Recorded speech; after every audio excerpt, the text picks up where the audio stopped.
Isang fish breeder na naman nga sa Bulacan ang ating dinalaw at siya nga ay nagsimulang mag-breed ng mga isda sa loob lamang ng kanilang kwarto. Isang mapagpalang araw na naman po sa bawat isa at ako nga po pala si Japula. Ngayong hapon nga ay pumunta ako dito sa may barangay Poblasyon, San Jose del Monte, Bulacan upang silipin ang barracks ng isa nating kaibigang fish breeder na si Jover o si Fish Breeder JCA.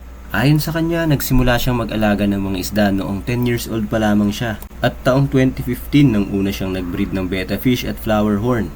Taong 2017 naman siya nagsimulang sumali sa mga shows at kitang-kita nga kung gaano nakarami ang mga trophies na kanyang nakuha mula sa mga shows na ito. Sa ngayon, bukod sa mga betta fish ay meron din siyang mga guppies gaya netong ABT or albino blue topaz at meron din siyang mga flower horn. Pagdating naman sa strain ng mga betta fish, meron siyang available na mga half moon, HMPK na may iba't ibang kulay, may red base, may Nemo na parang may cross ng neon o hook, at syempre may copper din. Meron nga rin siya ritong Dumbo ear na medyo camera shy. Sa guppies naman, meron siyang AFR, ABT o albino blue topaz. May mga available din na guppy chops na pwedeng mabili sa murang halaga kung wholesale. At meron ding ibang mga strain ng guppies dito na hindi ko na masyadong pamilyar. May mga solid din na flower horn na hindi ko rin alam kung ano yung mga tawag sa kanila. At sa pagkakaalam ko nga ay hindi for sale ang mga ito.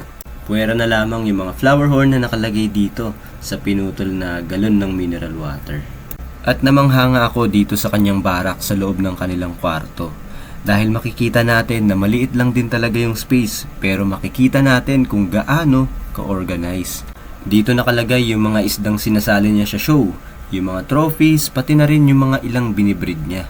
At sa gawing kanan ko ay yung higaan na nila, pero hindi ko na yun isinama sa video. Sa mga nais mag-inquire sa kanya ng isda, meron siyang available for wholesale, meron din pang piraso-piraso lang. At pagdating naman sa presyo ng mga ito, mas maigi na i-message nyo siya direkta para mas mabigyan kayo ng presyong tama. Hanggang dito na lamang din ang ating video. Maraming salamat sa lahat. Ingat, God bless, and to God be the glory. Happy fish keeping sa bawat isa.